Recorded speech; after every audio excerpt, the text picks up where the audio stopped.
ஜன்னல் சமூகத்தின் சாளரம். மாதம் இருமுறை வெளிவரும் குடும்ப இதழ். இப்பொழுது வாழ்த்த இயக்குனர், தயாரிப்பாளர் மற்றும் நடிகர் ஆகிய சேரன் அவர்களை அழைக்கிறோம். எல்லோருக்கும் வணக்கம்.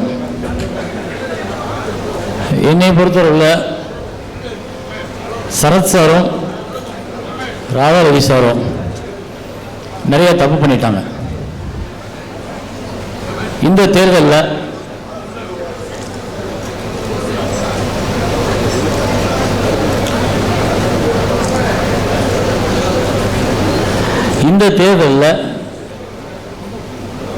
என்னோட ஆசை விஷால் அணி ஜெயிக்கணும். விஷால் அணி, அந்த பாண்டவர் அணி ஜெயிக்கணும். ஜெயிச்சு 3 வாரம் கூட தாக்கு பிடிக்க முடியாம துண்டக்கான துணியக்கான திரும்பி ஓடணும். இந்த வேலை நமக்கு சரிப்பட்ட வர தம்பி, இந்த தலைவர் வேலை சாதாரண விஷயம் இல்லை, செயலாளர் வேலை சாதாரண விஷயம் இல்லை. அதுக்காக தன் வாழ்க்கையை தொலைக்கணும்னு சொல்லி உணர்ந்து இனிமே இந்த பக்கம் இந்த போட்டின்ற விஷயத்துல வரவே மாட்டேன்னு சொல்லி அவங்க ஓட வைக்கணும். அதுதான் என்னோட ஆசை. ஆனா நீங்கெல்லாம் அதை நிறைவேற்ற மாட்டீங்க போல தெரியுது. இவங்களை ஜெயிச்சு வைக்க விட்டுருவீங்க, இவங்களையும் ஜெயிச்சு மறுபடியும் ஏதாவது நல்லது செஞ்சுட்டே இருப்பாங்க. திருப்பி இன்னும் ஒரு 4 வருஷம் கழிச்சு ஒரு புது பசங்க வருவானுங்க, நாங்கள் போட்டின்னு கிளம்புவானுங்க. ஒரு பாடம் கற்றுக் கொடுக்கணும். எப்பவுமே பெரியவங்களை மதிக்க தெரியாதவங்க, அடுத்தவங்களோட உழைப்பை உணர தெரியாதவங்க, சங்கத்தோட நடவடிக்கைகளை பற்றி கவலைப்படாதவர்கள், இவங்களுக்கெல்லாம் ஒரு பாடம் கற்றுக் கொடுக்கணும். இப்போ சிவா சார் ரொம்ப அழகா பேசினாரு, தானு சார் ரொம்ப பிரமாதமா பேசினார். உண்மை என்னன்னா, இவங்க நினைச்சுக்கிட்டாங்க நடிகர் சங்கத்தில் போய் தலைவர் பதவிகளையும் செயலாளர் பதவியில் உட்காந்துறோம்னா இந்த 7, 8, 10 நடிகர்களோட பிரச்சனையும் இந்த 10 தயாரிப்போட பிரச்சனையை மட்டும் பெறும்போது படம் ரிலீஸ் இப்போ மட்டும் போய் உட்காந்து பேசணும், அதான் நடிகர் சங்கத்தோட பிரச்சனையை நினைச்சுக்கிட்டாங்க. ஆனால் அதை தாண்டி 2999 குடும்பத்தோட வாழ்க்கை அதுக்குள்ள இருக்குன்னு அவங்களுக்கு தெரியாது. அந்த மதுரைக்கார நாடக நடிகர் நம்ம கேட்டாங்க பாருங்க, சுண்ணாம்புக்கார தவறில் வந்து நாடக நடிகர் சங்கம் இருக்கு, அது என்னைக்காவது நீங்க மிதிச்சிருப்பீங்களான்னு. அதுதான் உண்மை. ஏன் இந்த சரத்குமார் சார் மேலையும் இந்த ராதாரவி சார் மேலையும் எனக்கு இங்க வந்து பேசணும், இதை பண்ணணும், இதை அவங்களோட பின்னாடி நிற்கணும்னு தோணுச்சு அப்படின்னா, அவங்க இதுவரைக்கும் ராதாரவி சார் கிட்டத்தட்ட 30 வருஷம் இந்த சங்கத்துக்காக உழைச்சிருக்காரு. 30 வருடங்கள் தொடர்ந்து ஒரு ஆள் கிட்டத்தட்ட நிற்க, அவரோட சர்வீஸுக்கு முன்னாடி ஒரு ஆள் கிட்டத்தில் நிற்க முடியாது, அவ்வளவு உழைச்சிருக்காரு. கடந்த 10 வருடங்களாக திரு சரத்குமார் அவர்கள் நடிகராக இருந்து கொண்டு, தயாரிப்பாளராக இருந்து கொண்டு, ஒரு தொகுதியின் எம்எல்ஏவாக இருந்து கொண்டு, ஆனால் அதை எல்லாவற்றையும் விட நடிகர் சங்கம் மட்டுமே பெரியது, அது என் தாய் வீடுன்னு அந்த நடிகர் சங்கத்துக்காக தன்னுடைய வாழ்க்கையை எவ்வளவு இழந்திருக்காருன்னு அவரோட பழகின அத்தனை பேத்துக்கும் தெரியும். ஸோ இப்படி உழைத்தவர்களை, இந்த நடிகர் சங்கத்துக்காக கஷ்டப்பட்டவங்களை எங்க நீங்க எத்தனை பேர் இன்னைக்கு சொல்றீங்கல்ல, உங்களுக்கு இன்னைக்கு தான் நடிகர் சங்கத்தோட பிரச்சனை, நாளைக்கு கட்டணம் கட்டணும்னு தெரியுமா? ஏன் முதல்ல 10 வருஷமா நடிகர் சங்கத்துக்கு கடன் அடைக்கணும்னு சொன்னார்ல, அப்பெல்லாம் நீங்க படம் நடிக்கலையா? அந்த படத்தை நடிச்சதுக்கு பணத்தை கொண்டாந்து நடிகர் சங்கத்தில் கட்டியிருக்கலாமே. எத்தனை படம் நடிச்சீங்க? அந்த அப்போலாம் நீங்க பணத்தை கொடுக்க மாட்டீங்களா? இப்ப தேர்தல் ஒன்று சொன்ன மட்டும் நாங்க எங்க பணத்தை போட்டு நடிகர் சங்கத்தை கட்டுவோம்னு சொன்னா உங்களுக்கே படம் கிடையாது, இருக்கோ இல்லையோ தெரியாது. உங்க மார்க்கெட் நிரந்தரம் இல்லை. அவரு அன்றாடம் வரக்கூடிய நடிகர்களை நம்பி பிச்சை எடுத்து ஒவ்வொரு வாட்டி நடிகர்களோட சம்பளத்தை நம்பி நடிகர் சங்கமோ நாடக நடிகர்களோ நடிகர் சங்க உறுப்பினர் இருக்கக்கூடாது. நாடக நடிகர்களும் திரைப்பட சங்க உறுப்பினர் நடிகர் சங்க உறுப்பினர்களும் தொடர்ந்து வருமானமும் தொடர்ந்து தொழிலும் பெறும் வாய்ப்பை உருவாக்கி தரணும் தான் அந்த இடத்துல ஒரு மால் ஒன்று கட்டி மாசம் 24 லட்சம் ரூபாய் வருமானத்துக்கு ஏற்பாடு பண்ணி 29 வருஷத்துல கிட்டத்தட்ட 120 கோடி வருமானத்தை உருவாக்கி கொண்டாந்துருக்காரு ஒரு சரத்குமார். ஏன்னா புத்திசாலி, அறிவாளி, தொலைநோக்கு சிந்தனை உள்ள ஒரு ஆள். இதற்கு முன்னால் இருந்தவங்க எல்லாம் மரியாதைக்குரியவர்கள். என்னுடைய தலைவர் புரட்சி தலைவர் எம்ஜிஆர் ஆகட்டும், இல்லை நடிகர் சிவாஜி கணேசன் ஆகட்டும், இந்த நடிகர் சங்கத்துக்காக எத்தனையோ பாடுபட்டிருக்கிறார்கள். ஆனால் அவங்க அன்னைக்கு இருந்த நெருக்கடி, அவங்களோட தொடர் படப்பிடிப்பு, அந்த இடத்தை தக்க வச்சுக்கிறதுல உள்ள முனைப்பு, அதுல நடிகர் சங்கத்தோட தேவைகளும் அன்னைக்கு குறைவா இருந்துச்சு. அதனால அவங்க இந்த திட்டத்தை தீட்ட முடியல. அதற்கு அடுத்து வந்த தலைவர், இன்னும் சொல்ல போனா விஜயகாந்த் சார் பேசினதை கவனிச்சிருப்பீங்க. 5 கோடி ரூபாய் கடன் இருந்த இடத்துல நடிகர் சங்க விழா நடத்தி அதன் மூலமா 1.5 கோடி ரூபாய் வசூல் பண்ணியிருக்கோம். ஆனா மிச்சம் 3.5 கோடி ரூபாய் ஷார்டேஜா இருக்கு. அப்படின்றப்போ அந்த எந்த பேங்க் அது Ramki sir? State Bank of India. அந்த ஸ்டேட் பேங்க் ஆஃப் இந்தியாவில் போய் 5 கோடி ரூபா இருக்கு, 1.5 கோடி தான் இருக்கு, மிச்சம் 3.5 கோடியை நாங்க இன்னும் ஒரு 3 நிகழ்ச்சி தண்ணி தர்றோம், கொஞ்சம் பொறுத்துக்குங்க அப்படின்னு சொல்லி கேட்கணும்னு சொன்னப்போ வேண்டாம் தேவையில்லை நான் பார்த்துட்டு வரேன்னு சொல்லி சரத்குமார் என்ற ஒரு தனி மனிதன் நேரடியா அந்த மேனேஜரை போய் பார்த்து கிட்டத்தட்ட 3.5 கோடி ரூபாய் தள்ளுபடி பண்ணாரு. நீங்க எல்லாரும் சேர்ந்து சம்பாதிச்சது 1.5 கோடி, ஆனா அவர் தள்ளுபடி பண்ணது 3.5 கோடி. இது போல உங்களால போய் உட்கார்ந்து பேச முடியுமா? மாற்றம் வேணும், மாற்றம் வேணும், மாற்றம் வேணும். மாற்றத்தை ஆரம்பிச்சு 10 வருஷம் ஆச்சுப்பா, நீ லேட்டா வந்து கத்திட்டு இருக்க மாற்றம் வேணும் மாற்றம் வேணும்னு. அப்புறம் எது மாற்றம்? நடிகர் சங்கம் இருந்த இடத்துல அந்த விலை மதிப்பை உணர்ந்து ரஜினி சாரோட சொல்லியிருக்கார் அந்த கருத்தை. இதோட பின் வாழ்க்கை தொலைநோக்கு சிந்தனையோட எப்படி இருக்குன்னு யோசிச்சு 10 வருஷம் கழிச்சு 15 வருஷம் கழிச்சு நம்ம நாடகடிகள் அத்தனை பேரும் தென்னிந்திய திரைப்பட நடிகர் சங்க உறுப்பினர்கள் அத்தனை பேரும் நல்லா இருக்கும்னு நினைச்சு செய்யறது மாற்றமா? இல்ல அந்த இடத்த எடுத்துக்கிட்டு இங்க கல்யாண மண்டபமே கட்டணும், அங்க கலாமாஸ் டான்ஸ் கிளாஸே இருக்குன்னு சொல்றது மாற்றமா? தெரியல எனக்கு.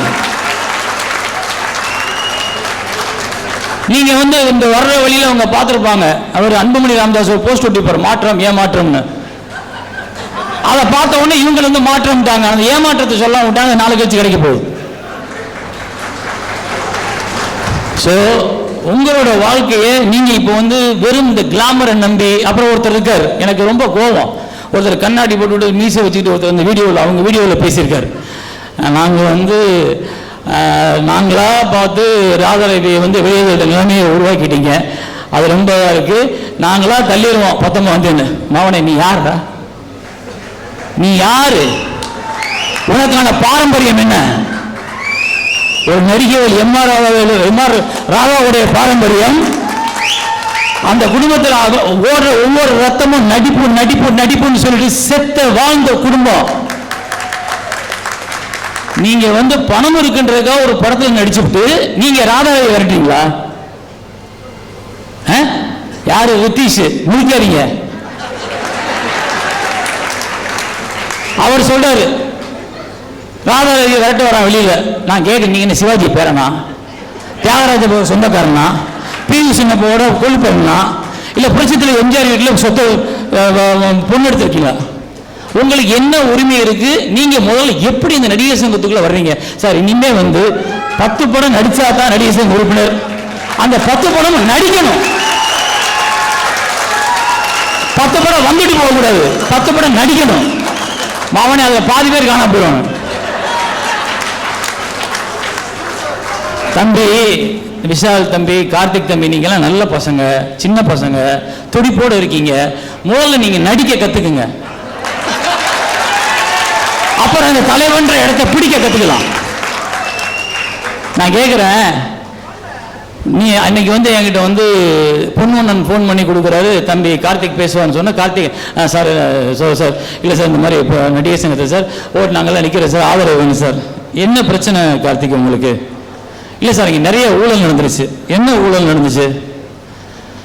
இல்லை சரத்குமார் சார் ராதாகிருஷ்ணன் நிறைய ஊழல் பண்ணிட்டாங்க. அதான்ப்பா என்ன ஊழல் நடந்துச்சு, எப்படி நடந்துச்சு சொல்லு, நானும் தெரிஞ்சுக்கிறேன். கண்டிப்பாக அது நியாயமாக இருந்தால் நான் உன் பக்கம் நிற்பேன். எனக்கு ஒன்றும் சரத்குமார் சொந்தக்காரர் கிடையாது, இல்லை நான் அவரை வச்சு படமும் பண்ணலை. எனக்கு தான் அவர் நிறைய உதவி செஞ்சுருக்காரு. அதில் என்னப்பா சொல்லுன்னா, இல்லை சார் நிறைய பண்ணிட்டாங்க சார், ஆக்சுவலி பெரிய கதை சார், ஒரு பேக் ஸ்டோரி பின்னாடி ஒரு என்ன தப்பு நடந்துச்சுன்னே உங்களால் தெளிவாக சொல்ல முடியல. ஏதோ இப்போ அவங்க என்னன்னா புலிவாலை கூட பிடிக்கல சார், அவங்க பூனை வாழை பிடிச்சிக்கிட்டே பயந்து நிற்கிறாங்க. நான் என்ன கேட்குறேன், நீங்க நடிக்கிற படத்தோட கதையவே உங்களால சரியா செலக்ட் பண்ண முடியல, அதுல 4 படம் ஃபிளாப் ஆகி போகுது.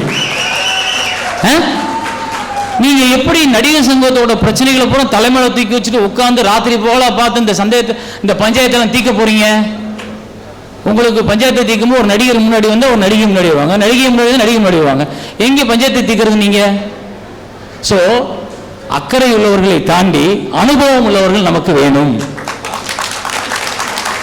நான் என்ன சொல்றேன், அதுக்காக விஷால் கார்த்திக் எல்லாம் வரக்கூடாதுன்னு சொல்ல. நீங்கள் வாங்க, இந்த அணி ஜெயிச்ச உடனே உங்களை நாங்கள் கூப்பிடுறோம், நீங்களும் கூட கமிட்டியில் உட்காருங்க, 5 வருஷம் சரத்குமார் கூடவே அலைங்க.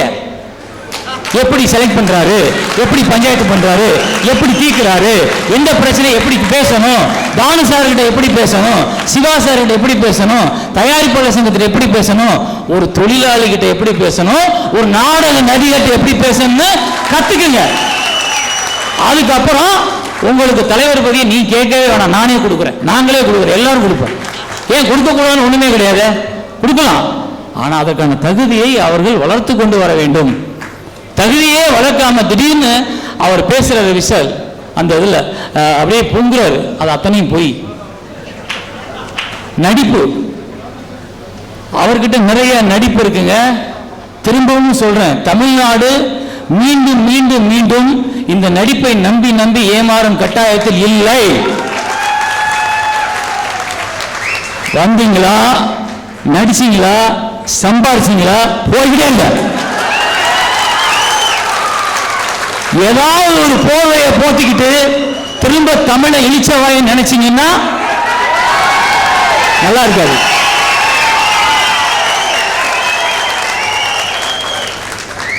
அதனால நம்முடைய அணி தமிழ் சார்ந்த, தமிழினம் சார்ந்த, தமிழ் மக்களை என்றும் நினைக்கக்கூடிய, தமிழ் நாடக நடிகர்களுக்காக, தமிழ் மக்களுக்காக வாழக்கூடிய இந்த அணிக்காக மட்டுமே இருக்க வேண்டும். இதுல அவங்க வாழ்க்கை இல்லை, உங்க வாழ்க்கை தான் இருக்கு. உங்க வாழ்க்கை அதுக்குள்ள இருக்கு. தலைவர் பேசும்போது சொல்லுவாரு, நிறைய திட்டங்கள் வச்சிருக்காரு இந்த நடிகர் சங்கத்தோட வளாகங்கள் கட்டுறது மூலமா. அதுல இது வரைக்கும் உண்மை என்னன்னா, ஒண்ணு தொழில் வாய்ப்பு ஏற்படுத்தி கொடுக்கணும். அந்த தொழில் வாய்ப்பை ஏற்படுத்தி கொடுக்கறதுக்கான சந்தர்ப்பம் இப்ப இருக்கான்னா இல்ல. ஏன்னா சினிமா சிதைஞ்சு வேற வேற மாதிரி ஓடி போயிடுச்சு. இந்த நடிகர்களை கண்டிப்பா போடணும், இந்த நடிகர்களை தான் நீங்க வச்சுக்கணும் அப்படின்னு கட்டாயப்படுத்த முடியாது. அப்போ நடிகர் சங்கத்தில் அத்தனை பேருக்கும் வேலை வாய்ப்பு ஏற்படுத்தி கொடுக்க முடியாது. பட் இத்தனை வருஷம் நம்மளை நம்பி இருந்துட்டாங்க, இந்த சங்கத்துக்குள்ள இருந்துட்டாங்க. இந்த சங்கத்தின் மூலமாக அவர்களுக்கு ஏதாவது ஒரு வருமானம் இல்லை ஏதாவது ஒரு வாழ்க்கை, அதைத்தான் இப்ப ஏற்படுத்தி கொடுக்க முடியும். அதுக்கு தான் தலைவர் சரத்குமார் அவர்கள் நிறைய திட்டங்களை தீட்டியிருக்கிறார். அவனுடைய ஒரு எக்ஸாம்பிள் தான் அந்த மஹால். அந்த மஹால் மூலமா நீங்க அடைய போற பயன் நிறைய, அதை அவர் உங்களுக்கு எடுத்து சொல்வார். நான் கூட அவர்கிட்ட ஒரு சின்ன விஷயம் சொல்லியிருக்கேன், நான் அதை எடுத்து தரேன்னு சொல்லியிருக்கேன். 3000 உறுப்பினர்களையும் எனக்கு ஒரு 10 நாள் அப்படியே 10 பேர் 20 பேரா கொடுங்க, நான் எல்லாரையும் ஷூட் பண்றேன். ஒவ்வொரு பகுதியாக ஷூட் பண்ணி ஒவ்வொருத்தர் பேரையும் டேட்டா பேஸ் கிரியேட் பண்ணி நடிகர் சங்கத்தோட வெப்சைட்ல எல்லா உறுப்பினர் டேட்டா பேஸை ஏற்றுவோம். ஏன்னா நான் ஒரு டைரக்டரா இருந்து பார்த்துருக்கேன்.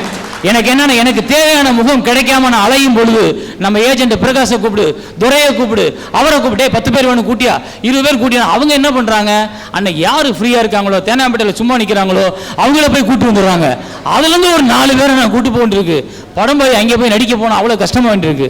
இப்போ இந்த 3000 பேர் முகம் எனக்கு தெரியறது இல்லை. அப்ப இந்த 3000 பேர்ல நான் தேடின யாரோ ஒரு 10 பேர் இருக்கலாம், அவங்கள நான் பார்க்காமலே விட்டுறேன். அப்ப நான் வேலை கொடுக்க முடியாது அவங்களுக்கு. அப்ப நான் என்ன நினைக்கிறேன், 10 கேரக்டர் வேணும் எடுத்து வச்சு நடிகர் சங்கத்தில் வெப்சைட் ஓபன் பண்ணனா டக்கு டக்கு டக்கு டக்குன்னு போயிட்டே இருக்கும். லிப்பாட்டு இசையரசன், எந்த ஒரு புதுக்கோட்டை, இவரை கூப்பிட்டு நல்லா இருக்காரு அப்படினால கூப்பிட முடியும். அப்படியே பக்கத்தில் கொஞ்சம் ஸ்க்ரோல் பண்ணீங்கன்னா இசையரசன் எந்தெந்த தூள் நாடகத்தில் இருக்காரு சார், 18ஆம் தேதி நாடகம், 19 நாடகம், 20, 21, 22, 25 வரைக்கும் ஃப்ரீ சார், 26ல இருந்து காரைக்குள்ள நாடகம் டேட் அதில் இருந்துச்சுன்னா நான் அந்த டேட்ல அவருக்காக போடுவேன். அப்ப ஒவ்வொரு நடிகனுக்கும், ஒவ்வொரு திரைப்பட திடீர் நடிகர்களுக்கும் இந்த தமிழ்நாடு திரைப்பட இயக்குநர்கள் ஒவ்வொருத்தரையும் கண்டுபிடிச்சு வாய்ப்பு கொடுக்க முடியும். அந்த வசதியே எங்களுக்கு இல்லை. அதை ஏற்படுத்தி தாங்க நான் தலைவர்கிட்ட சொன்னேன். கண்டிப்பாக இந்த தேர்தல் முடிந்தவுடன் இது நடக்கும் சேரன் கண்டிப்பாக செய்வேன்னு சொல்லியிருக்காரு. சோ உங்களை நம்பினவங்களை. ஜன்னல் சமூகத்தின் சாளரம், மாதம் இருமுறை வெளிவரும் குடும்ப இதழ்.